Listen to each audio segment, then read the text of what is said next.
Tonight on 2020, a Barbara Walters exclusive. If you were in the White House right now, what would you be saying? I would say we're going to bomb the hell out of them. Bing, bing, bong. Sit down. Reality star bully You're fired. You're fired. or a candidate who could really win. I'm a rich guy, but I have this great relationship with the working people of this country. You have offended women, Latinos, They're not sending their best. veterans. He's a war hero because he was captured. You've been called crass, bigoted, obnoxious. And his wife Melania, missing on the campaign trail, but speaking up for the first time tonight. Your husband has come under fire for making disparaging remarks about women. Did he make a derogatory comment about her looks? Women all over this country heard very clearly what Mr. Trump said. Does this bother you? He treats everybody the same. The First Lady of the Trump Empire. But could she be the country's First Lady? I don't know how to put this, but your image, looking the way you do, is that a liability for your husband? Plus, the Trump children. Who is his favorite? And for the first time on TV, all his grandchildren. Hi, sweetheart. The softer side of the Donald you've never seen. Tonight, he's got all the real estate he needs. But what about this real estate? The White House. For many, the White House is a step up. I am looking around this room. The White House might be a step down. Could this be your next first family? Meet the Trumps. Good evening, I'm Barbara Walters, and tonight, the Donald Trump you have rarely, maybe never seen before. Not blustering on the campaign trail, but intimate, at home. A family portrait with his wife Melania in her first sit-down interview since her husband announced his candidacy. Plus, his children and even his grandchildren. So, here is the inside look at the man who is hoping to hear "you are hired" instead of his signature, "you're fired." You're right. For years, Donald Trump's life was the stuff that tabloid dreams are made of. What a great honor it must be for you to honor me tonight. The brash billionaire was a real estate mogul, married to 3 glamorous women. Right down here, Donald. A best-selling author who made cameo appearances in movies, Down the hall and to the left. on television, You want another 50 grand? I cut the grass for you every Saturday. Hey, even commercials. Pay yourself. Most recently, he reinvented himself as the host of a reality show, The Apprentice. You're fired. Not the typical resume of a man who aspires to be president. What made you start running? Did you have a dream? Did you get up and say, you know what, president? The time I really thought about it was last time when Mitt Romney ran. And he ran, and I decided not to do it. And I had a lot of obligations. I was signed a contract with The Apprentice, and I had a lot of buildings under construction. I was doing a lot of things. It was sort of difficult to do it then. Now I'm in perfect, it's perfect. Although I gave up 2 seasons of The Apprentice. NBC signed me. I know, but it's still, you know what? It's a lot of money, and it's 2 years of primetime television and other things. But this time I said I'm going to do it myself. But Donald Trump is a candidate unlike any other. Because our leaders are stupid. Stupid people. Wah. Bing, bing, bong, and that. With his lack of propriety, Donald Trump. Trump has made the theater of politics popular. The only one qualified to interview me is me. But some say it is also less than presidential. You used to call me on the cell phone. We are in that moment today where there seems to be no distinguishing between reality TV, celebrity, and political or hard news. He is the most reality TV star of a candidate that's ever existed at the most reality TV time in America. I first met Donald Trump in 1987. Michael Jackson was at the top of the charts. Hair was big, greed was good. Greed works. And then 41-year-old Donald Trump was flying high. When you look at that wonderful skyline, do you say, I own that, that? Well, I look at that skyline, Barbara, and I really say it's the greatest in the world, and I'm very proud to be a part of it. In the Big Apple, The trump card was an ace. Anything else you want to buy as you look out there? Any good properties that we can see? I'd really like to buy everything if that were possible. I bet you would. What about Central Park? No, I think that should be preserved and left, and Donald Trump should not be allowed to touch Central Park. A lot of people are very relieved. But Trump was already dreaming about his next conquest, a future far more grand than just Prince of the City. New York developer Donald Trump charging American foreign policy lacks backbone. Is he running for something? It was the beginning of a long flirtation with the greatest get of all. We're going to see whether or not I'm going to run. Are you running for president? I have never been so serious as I am now. Finally, after almost 30 years, the man who might be president sailed down an escalator for his surreal moment of destiny. I am officially running for President of the United States. His speech was one of the most jaw-dropping presidential bids in history. Country great again. The U.S. has become a dumping ground for everybody else's problems. We have losers. They're laughing at us. His thoughts about immigration provocative, to say the least. When Mexico sends its people, they're not sending their best. They're bringing drugs, they're bringing crime, they're rapists, and some, I assume, are good people. I will build a great, great wall on our southern border, and I will have Mexico pay for that wall. How do you plan to do this? Okay, ready? Yeah. First of all, we have to build a wall. We have to create a border. We have to have a wall. We're going to have a wall. It's going to be a real wall, not a little wall that they drive trucks with drugs over the top of it, okay? You see the pictures in the newspapers where they have ramps right over the little wall. And it's not going to be hard to build. It's going to be done, hey, who's better at building than me? I know exactly what to do. New fallout for Donald Trump. Unlike any ordinary candidate, Trump didn't back off. He doubled down and set off a firestorm. Well, call it another Trump dump. Macy's is now cutting ties with Republican presidential candidate Donald Trump. When you send these people out, what do you do with the women and children? They're going to go with him. Oh, everybody. You have to send the whole sure, family. It's got to be a family unit. It's going to be done humanely. You speak your mind, heaven knows. You have sometimes offended women, Latinos, veterans.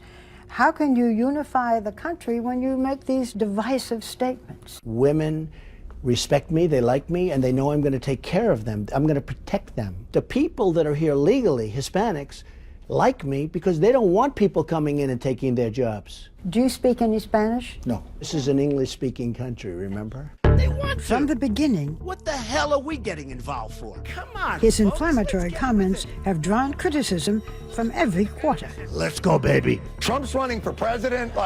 This is your worst nightmare. Could he actually win? No freaking way! Trump is the shock jock of the political campaign, but it's paying off big in the polls. He is now at the top of the pack for the Republican nomination. After you announced your run for the presidency, there was a cover story in the Daily News that showed you as a clown. You've been called crass, bigoted, obnoxious. Any of this bother you, or does it all? No. Nobody calls me a clown now, I can tell you that. And you're right, at the beginning they were doing everything they could. Everybody was trying to belittle because that's what they do. Now they've gained great respect because I've gone from going into a race that everybody said I wasn't going to enter, and I went being up, and now I'm leading by a lot. So I've spent less money and I'm in #1 position. Other people have spent $30, $40 million and they're dying. I used some words to describe you disparagingly. What words would you use to describe Donald Trump? Well, I mean, I'll give you the positive. I've always had great imagination. I've had great success with money. But what they say is he a nice person? And I think actually I am a nice person, but I think the thing that will surprise people, I'll be a unifier. I think I'll bring people together.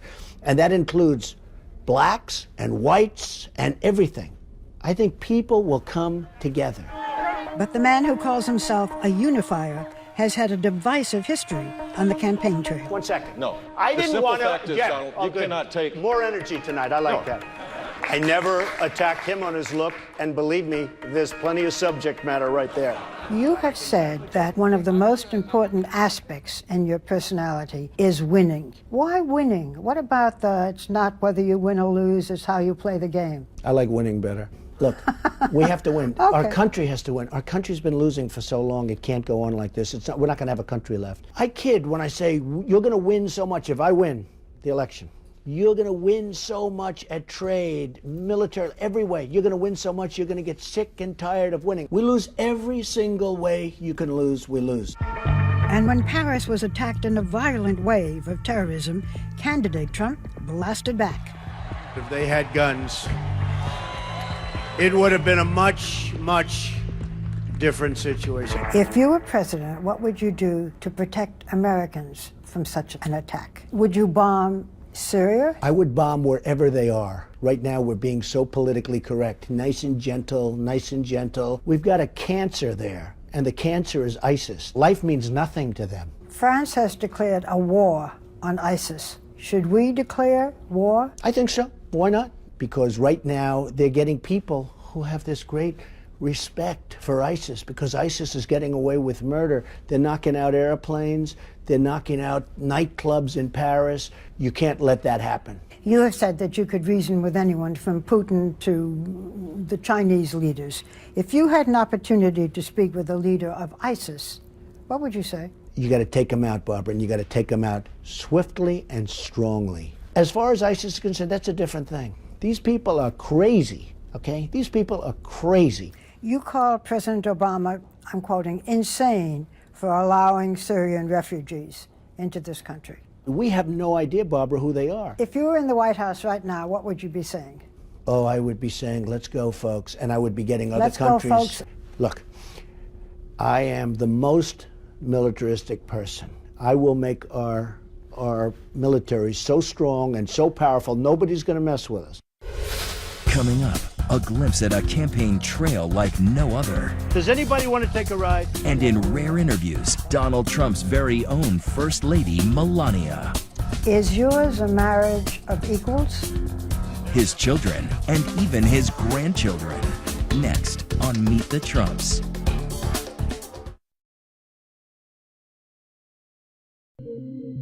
Donald Trump has always set the gold standard, literally, for life at the top. His $100 million tri-level penthouse is inspired by Versailles, with a palatial living room, imported crystal chandeliers, hand-painted ceilings trimmed in gold leaf. It has sweeping views of New York City from every side. You have said that success is a kind of drug, and it's too powerful for most people to handle. How do you handle success? Well, a lot of people can't handle success. I've seen it. A lot of people can't win. They don't know how to win. You see it in sports where they're right on the threshold of win, and then they can't get it over the line. It's an amazing thing. Winning is tough. I always said winning is somewhat maybe innate. Maybe it's just something you have. You know, you have the winning gene, but I've seen it. I've seen great talent, both in business and lots of other things. They should be able to do it, and they can't get the ball over the line. You are a winner? I think so. I mean, I'm looking around. Yeah, there's a lot of gold here. You've done pretty well, right? Sense. He shares this palace in the sky with his beautiful and graceful wife, Melania. Hello. Look who we have. She has been mostly absent from the campaign trail until tonight. You too. Come join us. Mrs. Trump, it's a pleasure to see you, and we don't see you that often. You're not on the campaign trail. How do you feel about campaigning? Well, it's my choice not to be there. I support my husband 100%, but we have a 9-year-old son together, Baron, and I'm raising him, and this is the age he needs a parent at home. Were you involved in the decision of your husband to become president? We discuss a lot, yes, and I encourage him, and I encourage him because I know what he will do and what he can do for America. He loves the American people and he wants to help them. Melania and her husband met at a party in 1998 where she caught the eye of the flirtatious Donald Trump. He came up to you, you rebuffed him, yeah? What was your first impression of Donald Trump? Well, he was very charming, and we had a great sparkle. He came with a date, so he asked me for the number, and I said, I will not give you my number. So if you give me your numbers, I will I will call you. And he was known as kind of a ladies' man. And but we had we met a week later. And then it was okay? Yes, we had a great chemistry the first time. We've had great chemistry ever since. Before she was Melania Trump, she was Melania Knaus, born 45 years ago in a small industrial town in Slovenia when it was still part of Yugoslavia. Melania, a natural beauty, was also a bookworm. She went to university and was studying architecture when she was discovered by a major fashion photographer when she was just 17. Soon after, she left school and Slovenia for New York City. Who would imagine that the quiet girl from Slovenia would end up the wife of a mega billionaire? Their relationship made international news, not just because it was a May-December romance, he is 24 years older, but because of Donald's previous 2 high-profile marriages and even higher-profile divorces. Are you following the Trump thing? You can't miss it. The latest dispatch from the front in the battle of Trump versus Trump. It's a front-page fiasco of lovers, lawyers, and large settlements. The first, a 13-year-old marriage to the stunning Czech model, Ivana Zelenkova, and the second to actress Mala Maples. At last, they are Mr. and Mrs. Trump. I give it 4 months. Actually, it lasted just under 4 years. But today it seems the third time is indeed the charm. It's been 10 years since Donald and Melania said "I do" in a lavish affair at Trump's Mar-a-Lago estate in Florida. 1 year later, they welcomed a son, Barron, who is now 9. This is your third marriage. What's different this time? Well, I think I understand life. I've gone through tremendous amounts of everything, deals and building companies and taking care of people. How does that help marriage? Well, it hurts marriage because you're working all the time. What I did is I worked so hard that I think it was a very, very hard thing for somebody to compete with. Your husband has been married twice before. Did you have any concerns that it might not work out? No, I didn't have any concerns. We have a great chemistry, and to be with the man as my husband is, you need to know who you are. You need to have a very independent life as well, and supporting him. You need to be very smart and quick and be there for him when he needs you. Is yours a marriage of equals? I would say yes. I would say no. No, I think she's far greater than the 50%. No, we have a very, very, pretty much equal relationship, yes. Wouldn't you say? Melania, how do you do? How do you do? But if the Trumps win the White House, Melania will have 2 noteworthy distinctions. The first foreign-born First Lady since John Quincy Adams' wife Louisa, and the first First Lady to have posed in a picture like this. I don't know how to put this, but your image, looking the way you do, is that a liability for your husband? I don't think so. I don't think so. I think people will always judge. Maybe they will say, oh, the past that you have, the way you were modeling. That's part of the job that I was doing. I was a very successful model. And I did some photo shoots. Yes, they were a little risky, but nothing more than you see every year in Sport Illustrated. She was actually in Sports Illustrated, which I just saw that picture the other day. It was beautiful. But I will say this, if I'm lucky enough to win, the public will be so lucky to have Melania as the First Lady. She will be so beautiful and elegant and good from the heart. She will be a fabulous First Lady. First Ladies are expected to have a cause. If you have a cause, what would it be?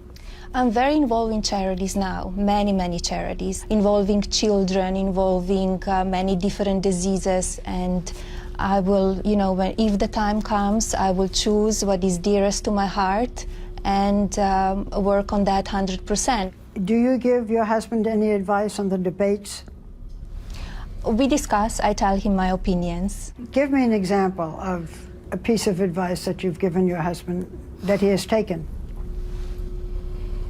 I will keep it private. Well, she's told me, and I can tell you, she's told me a couple of times during the debate, she was very happy with my performances, if you want to call them a performance, but she said you could tone it down a little bit on occasion, which I understand. In the center of the stage tonight, businessman Donald Trump.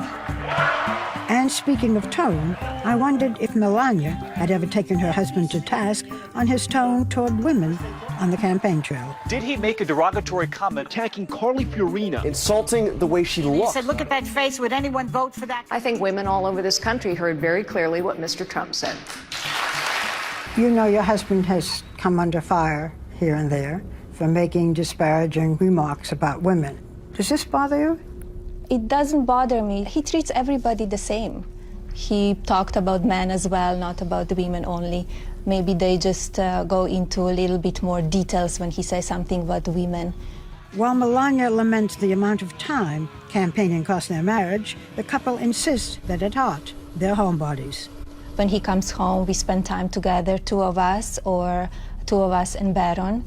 Just be at home, because that's really quality time together. And why not, when for now, home is this lavish penthouse apartment, not Pennsylvania Avenue. For many, the White House is a step up. I am looking around this room. The White House might be a step down.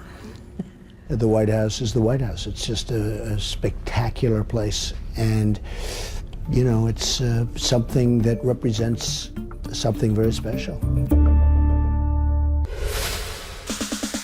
Next, the brand, the Boeing, the billions. I'm really rich. But is all that bankable at the ballot box? What's the downside of being part of the 1% of the richest people in America, especially when you're trying to reach the middle class? When we return.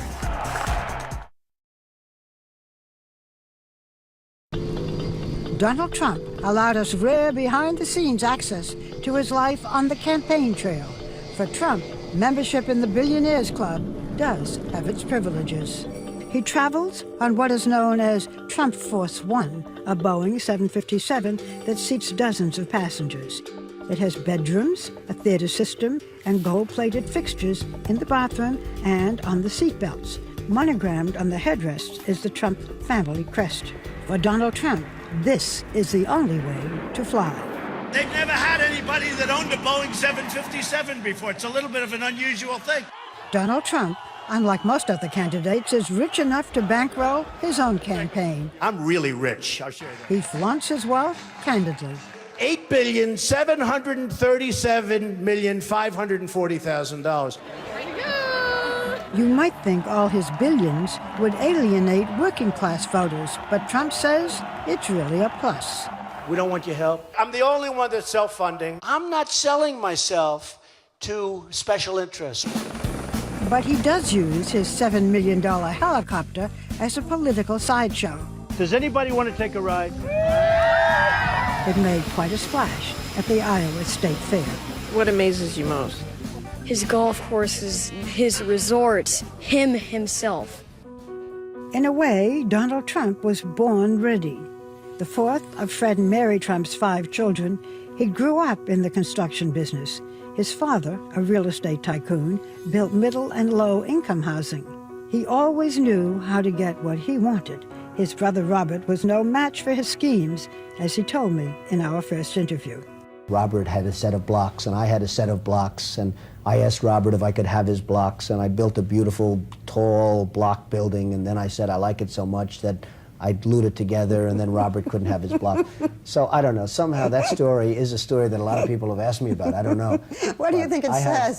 Well, it says that just even at a young age, I wasn't so much different than I am now.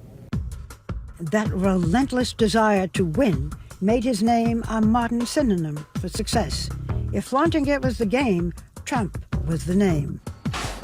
In the 80s, his fiery mix of hubris and vision caused him to win and lose fortunes. You gonna fight it to the bitter end? I always fight to the bitter end, don't I? But today, the Trump kingdom is an empire. From international hotels to golf courses, even a winery. The name Trump is such a brand for success that it has been licensed on an astonishing range of products. It's a great tasting vodka. Trump Model Management. What does this guy not have his name on? The reason my real estate is successful is they know if I put the name Trump on it, it's going to be the best. What's the downside of being part of the 1% of the richest people in America, especially when you're trying to reach the middle class? Well, there's a certain loneliness that you have, but that's made up when you have a great family. I have a great family, fantastic family. I have a wonderful wife. But the funny thing is, I'm a rich guy, but I have this great relationship with the working people of this country, and that's true. What vein do you think you have touched? The vein of people are tired of being led by leaders, if you call them leaders, that are virtually incompetent. I love you! Trump says he is a man of the people. Others say he's the P.T. Barnum of politics. Whatever the answer, he's been playing to crowds of thousands. Donald Trump speaks the truth. He's not a politician. He's not paid off. Well, he's so damn good looking. What do you think? His theme song is his message, and it has definitely hit a nerve. We're not gonna take it anymore. On this night, Trump owns the crowd. The number one value people are looking for is authenticity. Is it real? Is it really real? He comes across, at times as a bully, but people will take a bully who's strong over somebody else they think is nice who's weak. We have people that are just so pathetic. Without question, We said no. Wrong. the bluntness of his shock and awe campaign Sit down. keeps pushing buttons and boundaries in every way. There's going to be change, but real change, not Obama change. You remember? The next president, Donald J. Trump. Trump is still the wild card in this election, a power broker, whether he wins or loses. If you lose the nomination, what next for Donald Trump? Look, you can lose the nomination, you could lose the election. What's next? I go back to what I was doing. I built a great company. Make America great again. But I think this is just a greater calling. I mean, this is the ultimate calling. President Trump! Thank you, everybody. When we come back, the Trump children, all grown up and unplugged. You have said, Ivanka, of your father, that he bred you to compete with each other. The kids on Trump guilt and who's their father's favorite. Next.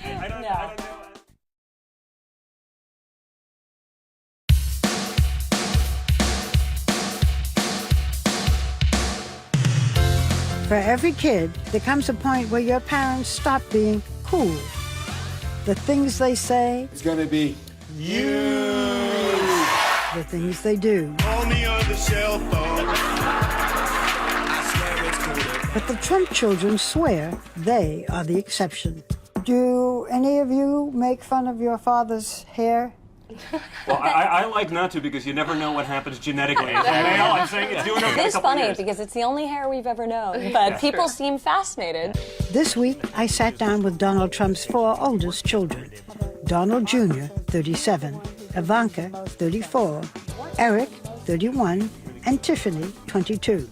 Not surprisingly, they all think their father would make the perfect president. What makes your father tick? Work. Honestly, work and family. He's the last man you'll ever see that'll take 3 weeks and go to Aspen or 3 weeks and go somewhere. I mean, he loves work. I need a quick show of hands. Which one of you is most like your father? But in fairness, I think we're all like him in very different ways. You know, it's actually very scary. We can go to Thanksgiving, right, and we can all we'll sit there and pick it. answer the same question using the exact same words in the same sequence. Trumpisms. I relish those holiday meals because we can really sort of let loose. I mean, it is a show. I mean, in and of itself. I mean, it's funny and we have a good time making fun of each other and just having a blast. I first met Don Jr., Ivanka, and Eric, his children by his first wife, Ivana, in 2004. The subject was nepotism. Do you ever try to hide your name? I'd be lying if I said I didn't, especially when I was younger. There were times where it was just, you didn't want to have to deal with everyone making those assumptions, however ignorant they may be, that I'd always say, introduce myself as just Don or something like that, avoid the last name at all costs. Today, all 3 wear their last name as a badge of honor, working as executive vice presidents at the family We business. combine it with this. Now that adds value to that apartment. But Tiffany, Trump's daughter by his second wife, Marla Maples, is a senior at her father's alma mater, the University of Pennsylvania, with plans to go to law school. Tiffany, people are meeting you today, many people for the first time. Yes. To grow up with the name Tiffany Trump, Yes. that's not easy. I think that it's all I know. I'm so happy to be Tiffany Trump. I'm so happy to be, in the family I'm in with my siblings and my father and my mother. Your father has said that he was not, I'm using his words, very present when you were growing up. I would challenge him on that because he was very available to us and accessible to us. Regardless of what he was doing, regardless of who he was meeting with, if we called, he took the phone. I mean, from when we were 6 years old, I'd call, he'd be negotiating with the CEO of a major bank or whatever it may be, and he would make them wait. He'd take the call from us. Our times together were learning, playing in his office. He would always sneak me down to get a candy bar, in the lobby. He found a way that was true to him to connect with us that maybe is a little less traditional. His work is his passion, and he found a way to share it with us. They say their father also taught them to respect the value of a dollar. He was the first to tell us how privileged we are, and with that privilege, how much responsibility we had to really sort of earn what we were so lucky to have been afforded since birth. Well, that's the right word, earn. I mean, he made us work. We were on construction sites and we were working, and at the end of the day you were tired and you earned minimum wage, and you take that money that you had and you go out and spend on something good. To say we weren't spoiled would be laughable. But we were spoiled with great education, great experiences. But we weren't the kids showing up to college with, a Ferrari. We always had to sort of earn whatever it is that we wanted, and that, I think, prevented us from doing a lot of the other things that you've seen as, downfalls perhaps in other children who have similar circumstances. And it seems the Donald Trump work ethic is in their DNA. You better do a good job or you're fired. And we refer to it as the Trump guilt. It's when we wake up on Saturday and we're not working. You have said, Ivanka, of your father, that he bred you to compete with each other. What do you compete over? I think we all have a very competitive spirit, and I think that can be harnessed in one of two ways. To our detriment, meaning that we're competitive in spite of ourselves, or for the positive, which means we push each other. Who is his favorite? I'm going with Ivanka. I'm going with Ivanka. Ivanka is perhaps the most well-known of the quartet. The former model turned fashion mogul has taken a page out of her father's business playbook, putting her name on everything from shoes to handbags, fragrance. She says she is proud to be following in her father's footsteps. Today, I have the honor of introducing a man who needs no introduction. How was it decided that you would be the one who would introduce your father as a presidential candidate? That's an excellent question, and I don't know actually how it was decided, but I was honored to do it, and I feel like I was standing there sort of representing our family. And she did an amazing job, by the way. She's a great messenger. She got such great poise. I think it also, the way Ivanka delivered the message was perfect, and I don't think any of us could have done better. And she absolutely has beauty over the two of us. So. Yes, there's definitely an element that, we ain't got that. They say they all are their father's biggest cheerleaders, supporting him at the debates and on social media. Has your father ever said anything on the campaign trail that made you cringe? Truthfully, no. No? He's not a big believer in PC culture where every statement you make you have to vet very carefully through thousands of people. But if people really break down what he's trying to say, there's no malice in there. He's just cutting through the nonsense and getting to the point and not wasting time. That's what he does. He's true to himself, and he speaks in a way that the average person can understand. I think that's refreshing for everyone. Well, you have been saying the most wonderful things about your father. You should be very pleased and proud. If there is one thing you could change about your father, what would it be? Listen, I don't think any of us would be sitting here glowing the way we are if we'd want to change aspects of his personality or who he is. I mean, something that's... I want him to eat healthier. There you go. I agree with that. I agree with that 100%. Sometimes I'll tell him, like, oh, you have to, slow down, but it's the only speed he knows. And I kind of love that about him. I'm not going to get one thing. I'd love the occasional, Saturday morning where I don't get the call at 5 o'clock, like, why aren't you in the office? It's like, come on, you had to do that? Sleep a little bit more? But he's an amazing guy, and I wouldn't change a thing about him. I mean, he really is a unique individual. There's no one else like him. Still ahead, the littlest Trumps. And Barbara asking the really up-close and personal questions. What do you dislike most about your appearance? On what occasions do you lie, not tell the truth? But what's the question he won't answer? Next.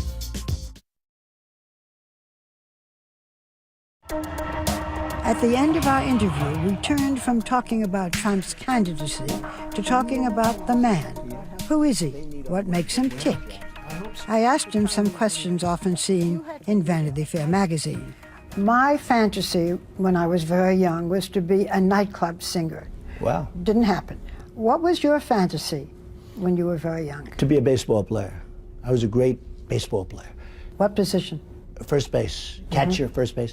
But in those days, you got paid $2, right? And that's not for Donald Trump. I mean, no. But my other fantasy as I got older was to do movies. I wanted to be a movie maker. And I decided not to. I decided to go into the real estate business, but I wanted to make movies. Make them, not be in them. No, make them. I want to make them. What do you dislike most about your appearance? I like my appearance. I mean, people would say, my hair's not bad. You know it's my hair. Last time you started pulling my hair with your great show last time. Is this part of your image, or is it covering a bald spot? It's a funny thing. I've always, combed it this way. I was probably maybe a little bit more... Always combed it down? Well, I really don't. It's really combed back. If you really look, it's combed sort of back. Come on, Barbara, get over here. Now you're going to mess it up for this interview. No, It's okay. here, I'll fix there. Well, after that, everyone knows it's real. Okay, I'll go on. What is your greatest fear? Well, I don't want to reveal fears, because if I reveal fears, I'm giving up something. This is what I say. I hate when I see generals being interviewed because they're telling things that the enemy... I don't like revealing weaknesses. And, you know, we all have certain fears, and everybody has fears, but I don't like revealing my fears. Okay, what's the trait you most deplore in yourself? Well, it's the one I like best, and it's the one that it's a little bit tough for people. I never, ever quit. I never give up. And in one way, that can be a little aggravating to people. In another way, I think it's a good trait. What do you dream about most frequently? I have good dreams, just having a good life. Good family, good life, so important. You know, Barbara, I see people that are very wealthy, friends of mine that are immensely wealthy people, the wealthiest people in the world. A lot of them aren't happy. They don't have a good family life. They don't have a good marriage. They don't have good kids, or their kids are on drugs. And the happiest people I see are people that have a great family life. On what occasions do you lie? Do I? Lie. Not tell the truth. Well, I think I will oftentimes, and I don't call it a lie, I call it a fib. If somebody's not looking good, I never would say that. I'll say, you're looking good, or you're feeling good, how you doing? And somebody could say that's a lie or it's a fib, but they don't look good. But, you know, I do it. I don't want to hurt people's feelings. Believe it or not, I have a lot of feeling toward that. I don't want to hurt people's feelings. Is there anything that you want that you don't have? Well, I think the one thing that I want right now is the presidency. I will do a great job, and I'll make a lot of people happy. It'll be a very positive thing. I don't need it for myself, for my ego. I just think I do a great job.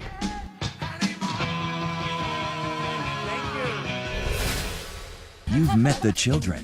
Now meet the grandchildren. Donald Trump kissing babies? Next.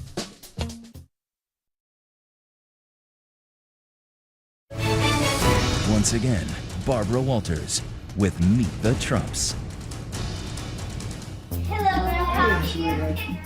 It's a very different side of Donald Trump, the soft one. Breaking from the daily grind to greet his 7 grandchildren. Look at this, huh? What a troop. What is your father like as a grandfather? He's been great. You know, he's at a He's different great. stage in his life, so he's able to relax a little bit more and be a grandfather. Everyone having a good time? I can see my kids just running up to him and giving a hug. They just respect him a lot. Seems even the littlest Trumps are already learning from Grandpa. A few months ago, we're walking down the street, and my daughter sees a large pothole in the middle of a New York City street. And she looks at me and she goes, "Mom, Grandpa would not like that." So it's very cute. And she's 4. So she's observed him. Definitely genetics. Yeah. Those grandchildren, ranging in age from 17 months to 8 years old, have an unlikely uncle in 9-year-old Barron. Why is your head on a baseball over there? Which one? While we were there, Barron made a cameo appearance at his father's office. He's very close in age to my two oldest kids. They're like best friends. How old is Barron now? Barron's 9 now. He's very close to my 8-year-old and my almost 7-year-old, and they have a great relationship. So it's almost, we joke, you have to really respect your uncle, even though there's a 1-year difference. So that drives my kids crazy. But they play almost as though they're, you know, cousins or brothers and sisters when we are together as a family. So it's a great way to really tie all of it together. So say goodbye, everybody. Come on. Bye. Bye, bye, sweetie. Bye, Grandpa. Bye, Love everybody. you. Bye. Donald Trump is saying goodbye, everybody. And now we're saying it too. We thank you so much for watching. I'm Barbara Walters. For all of us here at 2020 and ABC News, good night and have a wonderful weekend.